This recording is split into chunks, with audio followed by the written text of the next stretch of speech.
ये मूवी एक 3D live action computer animated comedy movie है। ये 2018 के अंदर यूएस में रिलीज हुई थी, जिसका नाम है पीटर रैबिट। इस मूवी के वीएफएक्स तो गाइस आप सभी लोगों को मूवी देखने के बाद ही पता चलेंगे। काफी अच्छे वीएफएक्स के साथ में बहुत अच्छी स्टोरी लाइन है। आप सभी लोग अपनी फैमिली के साथ में इस मूवी को बहुत अच्छी तरीके से एंजॉय कर सकते हैं। कहानी की शुरुआत में हम देखते हैं कि मैकग्रेगर नाम के एक आदमी ने अपने ही गार्डन के अंदर फ्रूट और वेजिटेबल्स की गार्डनिंग कर रखी थी, जहाँ पे एक पीटर नाम का रैबिट था। इसी के साथ में इसके 4 भाई बहन और थे। एक भाई का नाम था बेंजामिन और बाकी 3 ट्रिपल सिस्टर थी। ये सभी लोग यहाँ पे गार्डन में से चोरी करके खाना खाया करते थे। एक दिन मैकग्रेगर के हाथ से पीटर पकड़ा जाता है, लेकिन उसी टाइम पे हमारी कहानी की मेन लीड एक्ट्रेस आ जाती है, जिसका नाम था बी, और वो इन रैबिट से काफी ज्यादा प्यार करती है। वो मैकग्रेगर को कहती है कि रैबिट बहुत अच्छे एनिमल्स होते हैं, आप इन्हें मत मारा करिए। और उसके बाद में वो सारे रैबिट को अपने घर पे ले जाती है। वहाँ पे हम देखते हैं कि बी एक पेंटर थी, जो कि इन रैबिट्स के फ्री टाइम के अंदर काफी अच्छी पेंटिंग किया करती थी। पीटर उन पेंटिंग को देखने के बाद में अपने पास्ट में चला जाता है, और पीटर की इमेजिनेशन से हमें ये पता चलता है कि पीटर के फादर को मैकग्रेगर ने मार के उसका पाई बना के खा लिया था। बी सारे रैबिट्स को ब्लैकबेरी का ड्रिंक सर्व करती है। एक दिन पीटर देखता है कि मैकग्रेगर के गार्डन का गेट ओपन था, लेकिन ये एक ट्रैप था, और उसी टाइम पे मैकग्रेगर पीटर को पकड़ लेता है। वो पीटर को ऑलमोस्ट मारने ही वाला था कि वो खुद ही बेहोश होकर गिर जाता है। और फिर पीटर अपने भाई बहनों को कहता है कि मैकग्रेगर इस दुनिया में नहीं रहा, ये सब कुछ उसकी खुद की गलती थी। वो अपना बिल्कुल भी ध्यान नहीं रखा करता था, कुछ भी उल्टा सीधा खा लिया करता था, और देखो आज हार्ट अटैक से उसकी डेथ हो गई है। और अब उन लोगों को फ्री का गार्डन मिल चुका था, जिसमें खूब सारी वेजिटेबल और फ्रूट्स थे। उस फॉरेस्ट के सारे एनिमलों को पीटर इनवाइट कर चुका था, और इसी के साथ में मैकग्रेगर का घर भी अब उन्हीं के नाम था। सारे एनिमल उस घर के अंदर खूब उधम मचाते हैं। अब यहाँ पे हम देखते हैं लंदन का सीन, जहाँ पे थॉमस नाम का लड़का एक टॉय शॉप के अंदर काम करता है, और वहाँ उसे पता चलता है कि उसके ग्रैंडफादर की डेथ हो गई है, जिनका नाम मैकग्रेगर है। थॉमस को जब ये न्यूज देने के लिए एचआर अपने कैबिन में बुलाती है, तो थॉमस को लगता है कि शायद हो सकता है कि उसका प्रमोशन हुआ है। थॉमस एक ऑर्फन चाइल्ड था, तो थॉमस को ये बात बिल्कुल भी नहीं पच रही थी कि उसके कोई ग्रैंडफादर भी थे, और उन्होंने उसके नाम पे कोई प्रॉपर्टी भी कर रखी थी।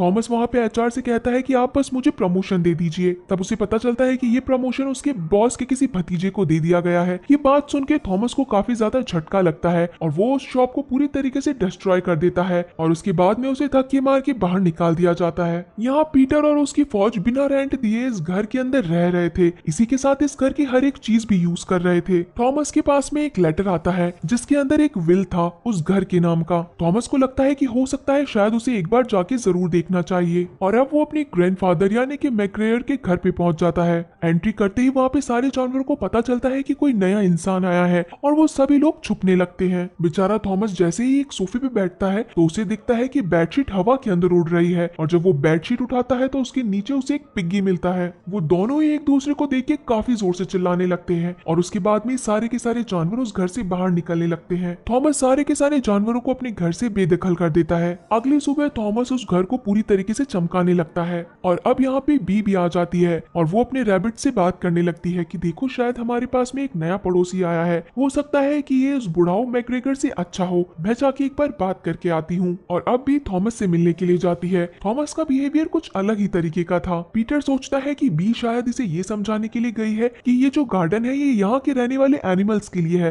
तो तुम बस इसका डोर हमेशा के लिए ओपन रखना। लेकिन यहाँ पे तो इन दोनों की कुछ और ही बातें चल रही थी। बी गिफ्ट के तौर पे अपने नए पड़ोसी के लिए एक दूरबीन लेके आई थी, और इसी के साथ में जाते वक्त वो मैकग्रेगर को बोलती भी है कि तुम ये गेट ओपन रखना। लेकिन थॉमस को तो ये प्यारे से रैबिट बिल्कुल पसंद नहीं थे, और उसी समय वो सारे गेट बंद कर देता है। पीटर और उसके भाई बहनों को काफी ज्यादा गुस्सा आ जाता है, और अब वो सीधा जाके थॉमस के सामने ही आ जाते हैं। थॉमस उनको मारने के लिए काफी दूर तक भागता है, लेकिन पीटर और बेंजामिन भागते भागते एक रूम में पहुंच जाते हैं। थॉमस उन्हें मारने आता है, लेकिन मार नहीं पाता है। पीटर तो उस गेट से बाहर निकल जाता है, लेकिन बेंजामिन वहीं पे फंस जाता है, और थॉमस उसे एक बोरी के अंदर बंद करके अपने साथ में ले जाता है। बेंजामिन के सारे भाई बहन अब बेंजामिन को छुड़ाने के लिए थॉमस की ही गाड़ी में बैठ जाते हैं। ये लोग आपस में प्लानिंग करते हैं कि थॉमस का ध्यान डिस्ट्रैक्ट करना है। पीटर आगे जाके बोनट को ओपन कर देता है, लेकिन जैसे ही बोनट बंद होता है बेचारे पीटर के कान उसी में ही दब जाते हैं। एक मोमेंट ऐसा आता है कि थॉमस गाड़ी रोक के उस बोरी को खाली करने वाला था। वो एक बार के लिए सोचता है कि क्या मैं इस रैबिट को फेंकूं या नहीं फेंकूं, लेकिन जब वो उस बोरी को खोलता है तो उसमें बेंजामिन की जगह वो दूरबीन रखा हुआ था, यानी कि इन रैबिट ने अपने भाई को बचा लिया था। और अब थॉमस ऐसी जगह पे पहुंच चुका था जहां से थॉमस को इन एनिमल से रिड मिल सके। वहां शॉप शॉपकीपर्स थॉमस को सजेस्ट करते हैं कि तुम चाहो तो इलेक्ट्रिक केबल लेके जा सकते हो, इसे अगर तुम लगाओगे तो ये रैबिट वहीं पे खत्म हो जाएंगे और इसी के साथ में ये क्रैकर से भी बहुत ज्यादा डरते हैं। थॉमस ये सारी चीजें परचेस करके अपने साथ में रख लेता है और उसे पता चलता है कि यहाँ पे इसके साथ में रैबिट भी पहुंच चुके हैं। वहाँ पे उसे अपनी नेबर यानी कि बी भी मिल जाती है। सारे के सारे रैबिट मिलकर सोचते हैं कि ये दोनों इतना हंसी खुशी से क्यों बात कर रहे हैं। पीटर खुद के दिल को तसल्ली देता है कि शायद हो सकता है कि बी सभी से ऐसे हंसते हुए बात करती है। घर पे आने के बाद बी थॉमस को वही ब्लैकबेरी ड्रिंक ऑफर करती है, लेकिन तब थॉमस कहता है कि मुझे तो इससे एलर्जी है और ऊपर बैठा पीटर काफी जोरों से चिल्ला रहा था कि ये कितना झूठ बोल रहा है और बी इसकी बातों में आती जा रही है। थॉमस यहाँ पे बी की पेंटिंग देखता है कि तुम्हें रैबिट से बहुत ज्यादा प्यार है, तो बी बताती है कि हाँ मैंने इन्हें बहुत अच्छी तरीके से स्टडी किया है। ये एक दूसरे से माफी एक दूसरे के सर को मिला के मांगते हैं और उनके उस मूवमेंट के बाद से ये दोनों आपस में बहुत ज्यादा टाइम स्पेंड करने लगे। यहाँ पीटर और उसके भाई बहन सोच रहे थे कि आखिर ये सब क्या होता जा रहा है, बी हम लोगों से दूर होती जा रही है। एक दिन पीटर से बिल्कुल बर्दाश्त नहीं हुआ क्योंकि बारिश के टाइम पे बी थॉमस को अपने साथ घर के अंदर ले गई थी और बाकी सारे रैबिट बाहर ही खड़े थे।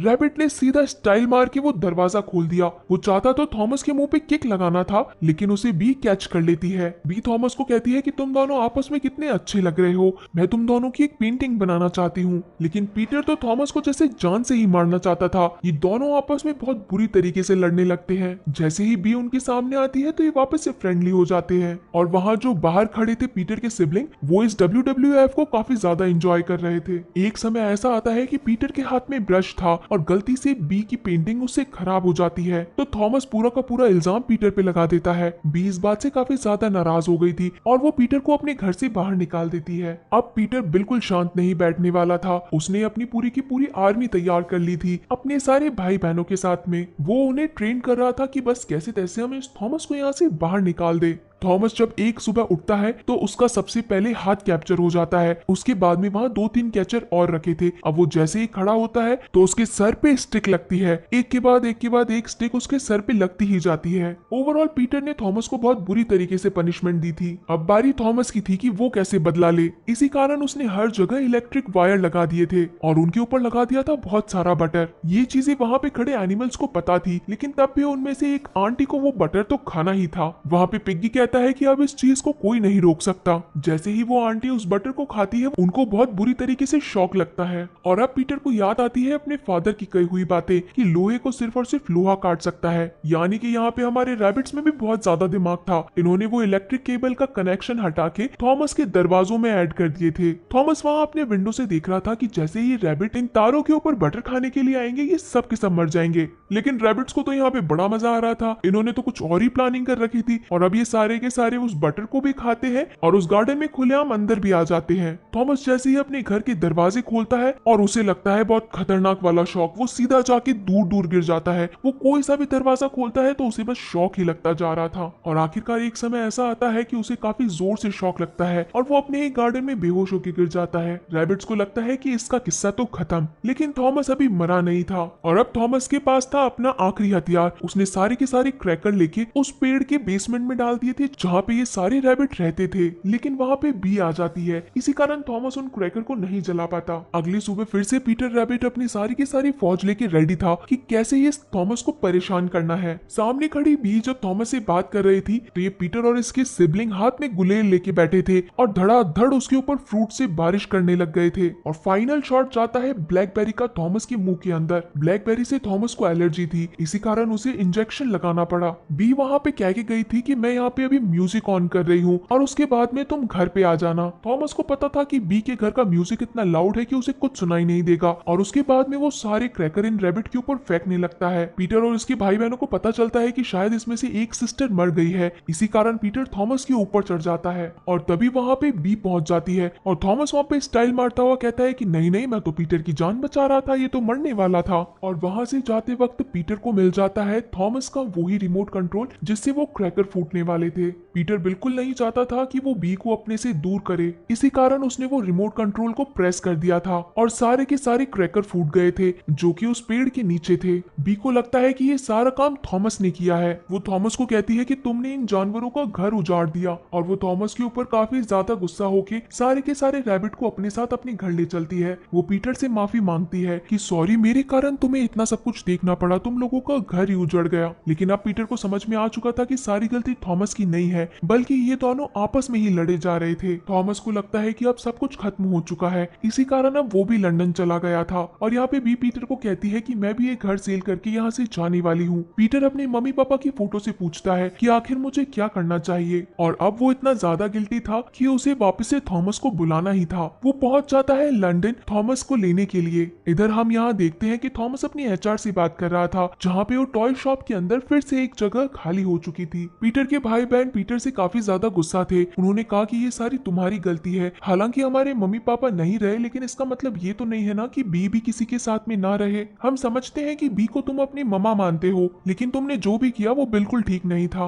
अब पीटर इन सारी चीजों से बहुत ज्यादा गिल्ट में था, इसी कारण वो बेंजामिन को कहता है कि तुम बस मेरे साथ चलो, और अपने सिस्टर्स को कहता है कि तुम बी को यहाँ पे रोक के रखना। पीटर और बेंजामिन लंदन के लिए निकल चुके थे। वहाँ पे वो एक माउस से मिलते हैं। वो माउस पीटर और बेंजामिन को पूरा का पूरा लंदन घुमाता है। यहाँ रैबिट सिस्टर्स बी को रोकने की सारी कोशिशें करती है। वो कार के साइलेंसर में कैरेट डाल देती है ताकि कार खराब हो जाए। और अब पीटर पहुंच चुका था उस टॉय शॉप में जहाँ पे थॉमस काम किया करता था। थॉमस उन रैबिट्स को देखते इतना ज्यादा गुस्सा हो जाता है कि तुम्हारे कारण हर चीज गड़बड़ हो चुकी है, अब तुम मेरी लाइफ से चले जाओ। तब पीटर थॉमस को समझाता है कि तुम ऐसे नहीं कर सकते, कुछ गलती तुम्हारी है तो कुछ गलती हमारी है, तुम्हारे पास अभी भी मौका है कि तुम यहाँ से निकल जाओ। थॉमस कहता है कि मैं पागल हो जाऊंगा, मेरी बात पे कोई बिलीव नहीं करेगा कि मैं रैबिट से बात करता हूँ। और आखिर में पीटर कहता है कि थॉमस ये देखो सामने एक विंडो है, अभी भी टाइम है और यहाँ से निकलो। थॉमस यहाँ पे इतना ज्यादा तबाही मचा चुका था कि वहाँ पे फिर से गार्ड्स को भेजा गया था थॉमस को पकड़ने के लिए। थॉमस वहाँ से फुल स्पीड में निकलता है, बस पकड़ता है, चॉपर उठाता है और बाइक के ऊपर राइड करता हुआ सीधा पहुंच जाता है बी के पास में। और अब वो बी से माफी मांगता है, लेकिन बी अभी भी थॉमस से गुस्सा थी। वो कहती है कि तुम यहाँ पे रहना डिजर्व ही नहीं करते हो, ये माफी मुझसे नहीं बल्कि इन रैबिट से मांगो। तो पीटर को लगता है कि शायद अब उसे बताना चाहिए कि सारी गलती थॉमस की नहीं बल्कि कुछ गलती पीटर की भी है। और वो बी के सामने वही रिमोट कंट्रोल दिखाता है जिससे पीटर ने ही प्रेस करके सारे बॉम्ब ब्लास्ट किए थे। पीटर अपना बी के साथ में सर मिलाता है, यानी कि उससे माफी मांगता है। लेकिन शायद इस घर में रहने के लिए थोड़ी सी देर हो चुकी थी, क्योंकि थॉमस ने अपने घर को सेल करने के लिए ऐड दे रखा था और उसी कारण एक कपल ने इस घर को खरीद भी लिया था। रैबिट सिबलिंग्स बिल्कुल नहीं चाहते थे कि कोई और फैमिली यहाँ पे आके रहे, इसी कारण वो इस कपल को यहाँ से दूर करने की प्लानिंग बनाते हैं। वो सबसे पहले तो इलेक्ट्रिक केबल जोड़ देते हैं घर की डोर में। जैसे ही कपल वो डोर ओपन करते हैं उन्हें इलेक्ट्रिक शॉक लगते हैं, और उसके बाद में जब वो घर का दरवाजा खोलते हैं तो अंदर देखते हैं कि एनिमल की फौज ने पूरा घर